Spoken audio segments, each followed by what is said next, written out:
today we're going to make a low-fat, low-sugar banana pudding. I'm going to start off with a sugar-free vanilla Jell-O pudding mix. So this is going to be really, really simple. We're just going to take the pudding mix, we're going to put it in a bowl. If you look at the directions on this package, it says to mix with 3 cups of cold milk. Instead, I'm going to mix it with 2 cups of cold milk. So that's going to be a little bit of a variation with the package recipe, but this is going to make my pudding a little bit thicker and fluffier.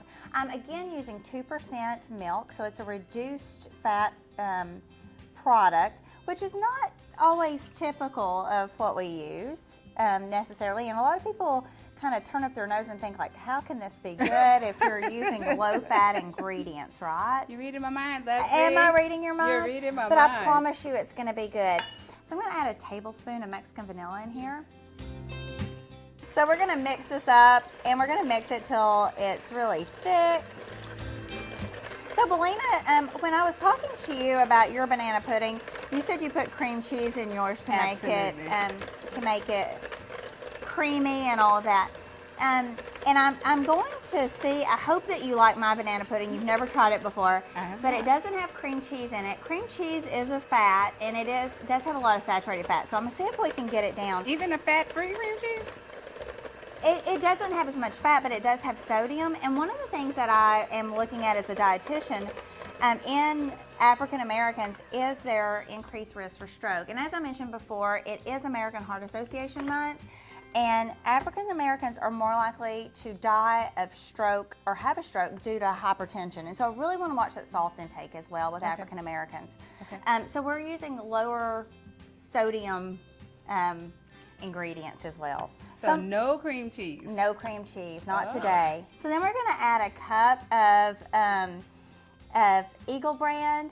And you can use reduced fat or regular Eagle brand. The real stuff. But it's really good. It's good either way. All right. So I'm going to pour that in there, and we're just going to kind of fold this in. So we're going to fold that in, and then we're going to add some Cool Whip. And I've already portioned this, but you need actually 1.5 containers of this. So you can see I already did half a container of that. So we're going to fold this in. And I'm going to get my other portion of my Cool Whip. And I also chose reduced fat Cool Whip in this as well. Of course, Leslie. Of course. Of course. It's still going to be delicious. I'm also going to add the bananas because you're like, where are the bananas?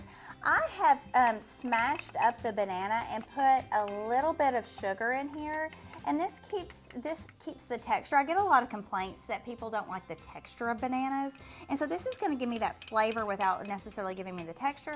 The sugar is going to keep the bananas from getting too brown. I'm sure you've seen at some point where someone has a really, really brown banana pudding.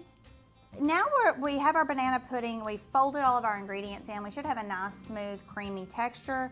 So, Belina, presentation is everything. Yes. If you don't mind layering the bottom, I like to put the cookies on the bottom. Again, you can use reduced fat vanilla wafers, or you can use regular ones. I like you can't tell the difference at all in the final product, and you save some of those calories.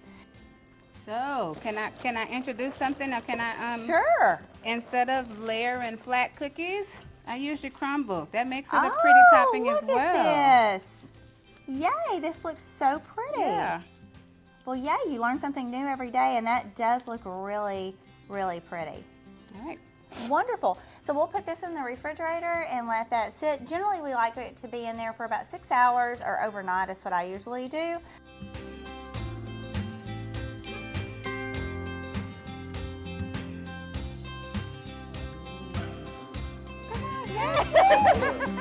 It's good. Thank you. I can do this. I can do this.